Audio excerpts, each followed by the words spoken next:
In this video, I'm going to share how we create a beautiful slatted ceiling that gives dimension and depth along with easy access to wires, lighting, fans, and air conditioners. I'll share how we select the wood, how we mill and finish it, what we use for the black backdrop, and how we attach these slats to the ceiling. So if you'd like to wake up in the morning and look up at this beautiful slatted ceiling in your van, this video is for you. And at the end of this video, I'll share how we trim out the ceiling to provide a finished professional look. So let's get into it. So the first step in doing one of these ceilings is choosing your wood. And what we typically use is ash, and there's a few reasons for that. A lot of people will use either pine or poplar, so this is a piece of poplar, and you can see the color variation in it. It's really hard to find consistent grain and colors in poplar. It'll go anywhere from almost white to green to brown, and it just doesn't look great when you stain it. A lot of people will go with poplar or pine because it's easy to find at big box stores like Home Depot or Lowe's, or even a lumber yard. So this is a piece of ash, and this is the way we buy it. And we buy it in what's called 4/4, which is 1 inch, right? 4/4. You can see it's a little bit thicker than the poplar. The poplar is 3/4 inch, and the ash is 1 inch, basically 4/4. So we like to find the ash in at least 7 inches wide, and it's going to vary quite a bit. So you've got to kind of sort through the wood to find pieces that are over 7, so that we can then rip it in half and get 3.5 inch wide pieces out of it. Then we turn it on its end and we rip it vertically, and we do all this on a table saw. So when we rip it vertically, and we use a thin kerf blade, which is a little bit thinner than a typical blade is 1/8 of an inch wide, and a thin kerf is just a little bit narrower. I think it's a 1/16 or maybe a little bit bigger. So it doesn't use as much of the wood for what's called the kerf. You get the maximum out of it. So when we rip that 1 inch piece vertically, and then sand it and finish it and everything, we can get about a 3/8 inch slat. So this is what the finished piece looks like. And you can see it's quite a bit thinner, but that's actually really nice because it reduces weight, and it's plenty thick to give you what you need for your ceiling without any extra weight or waste. So for one van, we typically need about 13 or 14 of the slats.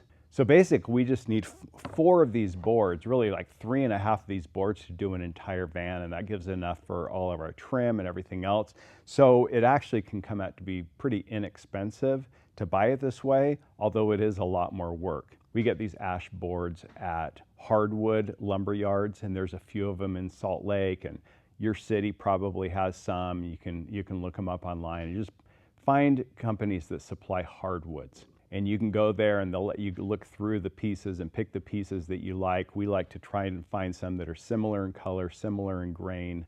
For a 144, they need to be at least 126 inches once you cut them down in order to have one continuous piece, which is what we like to have. So we like to find them that are, we look for 12 footers, but as long as they're over like 100, about 130 inches, it gives them enough to work with that we can cut off the ends and work with it. So really, like I said, about 4 boards, 130 to 144 inches long, 4/4, you're gonna be able to do a whole 144 out of that. Now, if you're doing a longer van like a 170, you're gonna need to find longer pieces, which can be a little bit difficult, or just have a kind of a transition and do it in 2 pieces. So once you've selected your wood, then you're gonna have to start milling it. I wanted to jump in really quick and share something with you that Lisa and I are passionate about. We love cooking and creating in the kitchen, whether we're at home or cooking in a tiny van kitchen. And one of our favorite hacks is using Thrive freeze-dried foods. Why freeze-dried? Because it's lightweight, requires no refrigerator, and lasts for up to 25 years. With fruits, veggies, meats, and dairy products, Thrive's got you covered. Whether you want healthy ingredients for quick and easy meals, shelf-stable meals for when you are on the road, or you want to be more prepared in case of emergencies, Thrive could be your answer. Check out the link below for more info. And now back to the video. So we'll first take this piece and we'll rip it and cut it in half. Then we'll take those pieces we'll stand them on end. So we'll set the blade just over halfway, and then we'll run it all the way through, and then we'll flip it over and we'll run it again so that we cut it in 2 passes. So then once we have these pieces cut down to side, about 3.5 inches wide, and they're about 3/8 of an inch thick, then we go over to the planer. They're not always going to be exactly the same thickness. And so we find the thinnest one, and usually that's about 10 to 12 millimeters thick. And we find the thinnest one, and then we're going to mill all of them down to that thickness. So if, for example, it's 10 millimeters, then we'll start running it through the planer here and running it through, just taking off a little bit at a time, running all the pieces through to get them so that they're all the same thickness. Then once we finish milling them, then we're going to take the sander and we're just going to sand them all. And we start with an 80 grit on both sides. We'll sand them both sides that they're smooth. Then we'll go to a 120, and then we only do the top with a 120. And then we'll take a 150 and do the top again with a 150. Then what we do is we'll get the router with a 1/8 inch round over, and we'll just round over the edges of the top to give it that nice finished look. And then we'll just hand sand the edges. The reason that we only go to 150 is the finish that we're using. And the finish that we really like, it's called Rubio Monocoat. And it comes in 2 parts, and you can buy it in this can. Now it seems expensive, but I will say that it actually works out to not to be too bad. This setup right here is about $70. You can get it on Amazon, and I'll link to it in the description. They have tons of colors. We really like to use smoke for the ceilings. It gives it kind of makes all the grain kind of blend together. It's fairly light, doesn't darken the wood much, and just gives a really nice finish. So this is a 2-part solution. You just take the part A that's on top, and then there's a can on the bottom that's the part B, and you mix it 3 to 1, 3 parts of A to 1 part of B. And the B is just an accelerator that helps it harden and cure a little bit faster.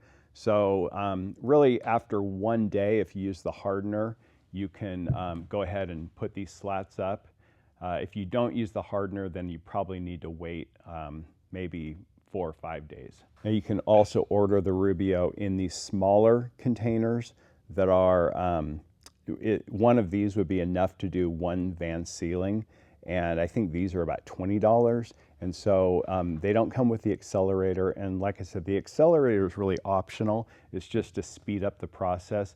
But if you don't mind waiting a few days before putting these pieces up, then you could just buy that bottle and not use the accelerator. One of the things that we really love about the Rubio is that it's a 1-coat process, and it actually forms a molecular bond to the wood. And so all you do is it doesn't take very much. You just put a little bit out on the wood. You spread it around, usually with like a Bondo spreader. And then we like to take these white Scotch-Brite pads and just rub it in, and that kind of helps it get into the grain. Then we wait about 10, 12 minutes. Then we just buff it out with a microfiber cloth. And it's really quick and easy. Now I'm up in the van, and you can see here, if you look right in between the slats, there is it's black. And what we use is a duck canvas. This is a heavy-duty cloth that is water resistant. It's not susceptible to picking up smells. And so it's really nice to use it in the ceiling because you don't want smells from cooking to be absorbed into the material. Now what some people will do is they'll use plywood and paint it black and put it up first and then attach the slats to that. And that's one way to do it, but it adds a lot of extra weight, and it's also a lot more difficult to do because you've got to fit it to all the contours of the van. And we don't like to run our ceiling underneath our upper cabinets. You can see here, we've got one more piece to slat to put in here, but it's going to stop just short of the cabinet because really it's not necessary to run it underneath, and you reduce the weight and your cost if you just butt it up to your upper cabinets. And so we just will take the material, run it underneath, and then we'll just cut off the excess. So we attach this canvas to the furring strips with a staple gun. We just staple it all up there, and then we leave the excess all the way around. And then once we're all finished, we'll just, once we've got a couple more slats to put up here, we'll just trim it off and it looks awesome. So next is attaching these slats to the ceiling. So the first thing we do is we'll run the center piece. We'll find the exact center of the van. And if you're doing lights, then you just want to include those. And so we run the first piece and then we just work both ways across the ceiling. And the gap that we use, we just use a 1/4 inch piece of plywood to create that gap. And we just have 2 people and hold that up in a couple of spots. And so to create that gap, that's how we do that. So next comes attaching the actual slats to the ceiling. So I don't know how well you can see that, but right here is a little nail head and it's very small. Hopefully you can see that there. It's just a 1-inch screw with a super, super small head.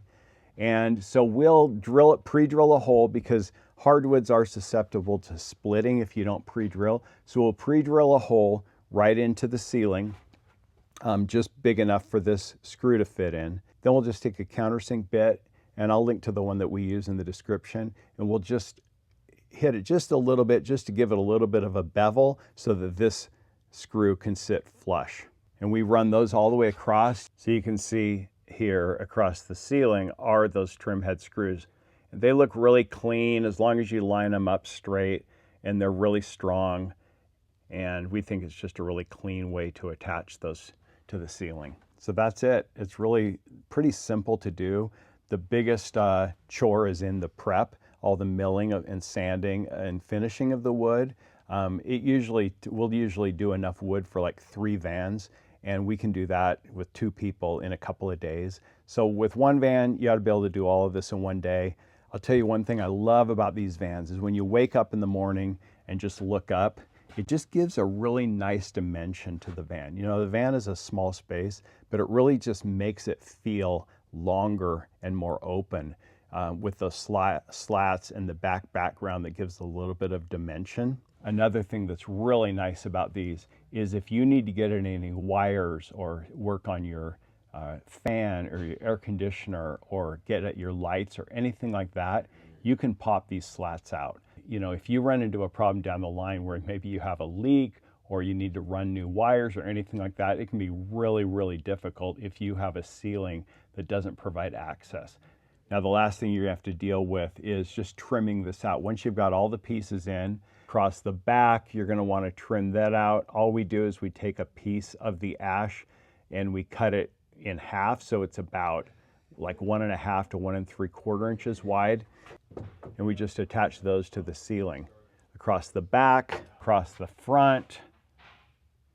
Now you might be curious what a finished van would look like with this ceiling, with all the trim in place and everything else in the van, all the cabinetry and everything. We've just done a van tour of our 18th van. If you'd like to watch that video, you can click or tap the screen.